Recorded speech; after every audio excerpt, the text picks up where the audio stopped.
কোনো একদিন তুমিও এসে বলবে তোমার মতো কেউ আমাকে আর ভালোবাসে না। এক আকাশ পরিমাণ আফসোস থাকবে তোমার এই কথাটার ভিতর। কারণ কি জানো? কারণ তুমি আমার ভালোবাসা বোঝোনি, বোঝার চেষ্টাও করনি। আমার এত যত্ন, এত আত্মত্যাগ কোনো কিছুই তোমার মনে সাড়া জাগাতে পারেনি। হ্যালো এভরিওয়ান, আসসালামু আলাইকুম। কেমন আছেন আপনারা সবাই? আজকে কি কি রান্না করলাম আপনাদের সাথে শেয়ার করব। আজকে রূপচাঁদা মাছ রান্না করব আর কাঁঠালের বিচি দিয়ে লতি রান্না করব। তো যথারীতি আমি সবার আগে ভাত রান্না করব, তাই ভাতের চাল ভালোভাবে ধুয়ে নিচ্ছিলাম। ভাতের চালগুলো ভালোভাবে ধুয়ে চুলায় বসিয়ে দিলাম। ভাত চুলায় বসিয়ে আমি অন্যান্য সবজি এবং মাছগুলো কেটে নিব। প্রথমে মাছগুলো কেটে নিচ্ছিলাম। সামুদ্রিক মাছের মধ্যে রূপচাঁদা মাছ আমার অনেক বেশি পছন্দ।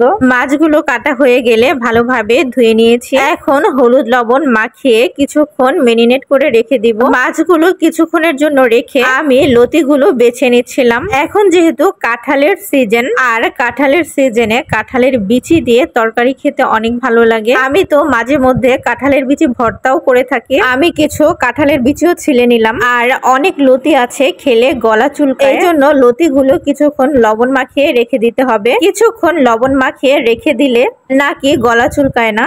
লতিগুলো লবণ মাখিয়ে ধুয়ে নিয়েছি। এখন চুলায় একটা কড়াই বসিয়ে দিলাম এবং তাতে তেল দিয়ে দিয়েছি। আর তেলের মধ্যে কুচি করে কেটে রাখা কিছু পেঁয়াজ দিয়ে দিলাম। পেঁয়াজটা যখন ব্রাউন হয়ে আসবে তখন তার মধ্যে একটু পানি দিয়ে দিব। আর তার মধ্যে হলুদের গুঁড়া, মরিচের গুঁড়া এবং স্বাদমতো লবণ দিয়ে দিলাম।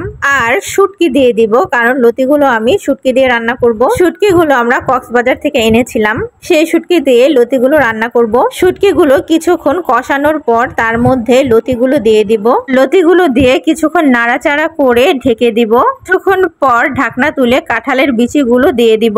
কাঁঠালের বিচিগুলো দিয়ে কিছুক্ষণ রান্না করে লতিগুলো চুলা থেকে নামিয়ে নিব। এখন চুলায় একটা কড়াই বসিয়ে দিব মাছ ভাজার জন্য। তেলটা গরম হয়ে আসলে মাছগুলো একে একে কড়াইতে দিয়ে দিব। সবগুলো মাছ তেলে ভালোভাবে ভেজে নিব। মাছের এক পিঠ হয়ে গেলে অন্য পিঠ উল্টে দিব। মাছগুলো ভালোভাবে ভাজা হয়ে গেলে চুলা থেকে নামিয়ে নিব এবং চুলায় অন্য আরেকটা কড়াই বসিয়ে দিব। আর তার মধ্যে তেল দিয়ে দিব। তেলটা গরম হয়ে আসলে তার মধ্যে কুচি করে কেটে রাখা পেঁয়াজ দিয়ে দিব। পেঁয়াজটা যখন ব্রাউন হয়ে আসবে তখন তার মধ্যে একটু পানি দিয়ে দিব। এরপরে মরিচের গুঁড়া, হলুদের গুঁড়া, স্বাদ মতন লবণ এবং সবশেষে দিয়ে দিব আদা রসুন বাটা। সব রকম মশলা দেওয়া হয়ে গেলে মশলাটা ভালোভাবে কষিয়ে নিব। মশলা থেকে যখন তেলটা আলাদা হয়ে যাবে তখন তার মধ্যে ঝোল দিয়ে দিব এবং ঝোলের মধ্যে একে একে সব মাছগুলো দিয়ে দিব। মাছগুলো দিয়ে কিছুক্ষণ ভালোভাবে রান্না করে নিব। মাছটা রান্না হয়ে গেলে চুলা থেকে নামিয়ে নিব। মাছ আর লতি রান্না হয়ে গেলে সবাই মিলে একসাথে দুপুরের খাবার খেয়ে নিলাম। আজকে মাছটা সত্যি অনেক মজা হয়েছিল।